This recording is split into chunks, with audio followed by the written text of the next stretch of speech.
आप इस क्वेश्चन को देखो, ये क्वेश्चन आप लोगों का हो सकता है दिमाग भी ख़राब कर दे, लेकिन इस क्वेश्चन के अंदर एक्चुअल में होता कुछ नहीं है। मैं आपको बताता हूँ क्वेश्चन कैसे सॉल्व किया जाता। देखो, आपके पास कोई भी करंट कैरिंग कंडक्टर है।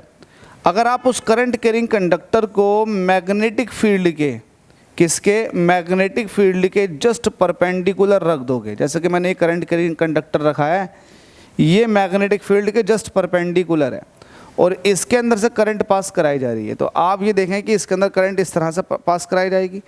तो होगा क्या, अगर आप इसको मैग्नेटिक फील्ड के परपेंडिकुलर रखेंगे तो आप फ्लेमिंग लेफ्ट हैंड रूल के अकॉर्डिंग देखें कि आपको पता है कि यहाँ पर करंट जा रही है, ये मैग्नेटिक फील्ड के डायरेक्शन में है और ये करंट के डायरेक्शन में है। आपको पता है ना, एफ बी आई, एफ मतलब फोर्स, बी मतलब मैग्नेटिक फील्ड, आई मतलब करंट।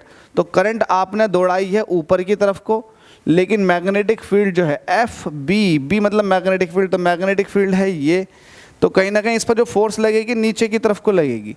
तो इस पर फोर्स कहाँ की तरफ को लगेगी, नीचे की तरफ को। तो फोर्स तब लगी जब ये current carrying conductor magnetic field के परपेंडिकुलर था। अगर मैं आपसे कहूँ कि यार मैग्नेटिक फील्ड भी इस तरफ को है और इस मैग्नेटिक फील्ड में आपने एक करंट कैरिंग कंडक्टर भी रख दिया और करंट पास करा दी, अब बताओ इस पर फोर्स कितनी लगेगी, तो इस पर कोई फोर्स नहीं लगेगी। फोर्स लगने के लिए मैग्नेटिक फील्ड का करंट कैरिंग कंडक्टर के साथ 90 डिग्री होना या फिर किसी एंगल पर होना जरूरी है, क्योंकि आपने फोर्स का फॉर्मूला पढ़ लगा बिल साइन थीटा। अब देखिएगा, फोर्स जो होती है करंट कैरिंग कंडक्टर पर ये होती है।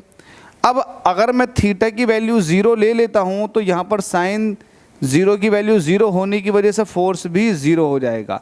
इट मीन्स मैं 0 का मतलब ये हो गया कि करंट कैरिंग कंडक्टर और मैग्नेटिक फील्ड दोनों एक ही डायरेक्शन में है। जब दोनों एक ही डायरेक्शन में होंगे तो दोनों एक दूसरे के साथ कोई एंगल नहीं बना रहे होंगे।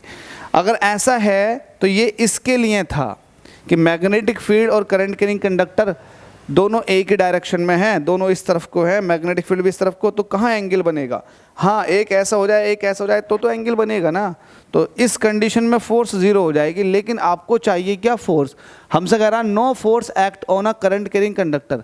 अगर कोई भी फोर्स नहीं लगेगी करंट कैरिंग कंडक्टर पर कोई फोर्स नहीं लगेगी, कब, no force act on a current carrying conductor when it is placed, जब ये रखा हुआ होगा perpendicular to the magnetic field. अगर परपेंडिकुलर रख दोगे ना तो फोर्स लगेगी, तो ये तो होगा नहीं। Parallel to the magnetic field, अगर मैग्नेटिक फील्ड के पैरेलल रख दिया जाए तो कोई फोर्स नहीं लगेगी, तो इसका मतलब option number b is the correct. देखो, इसकी एक्सप्लेनेशन ये है, डीपली रटाने को रटा दिया जाए लेकिन डीप एक्सप्लेनेशन वो यही है। Thank you so much.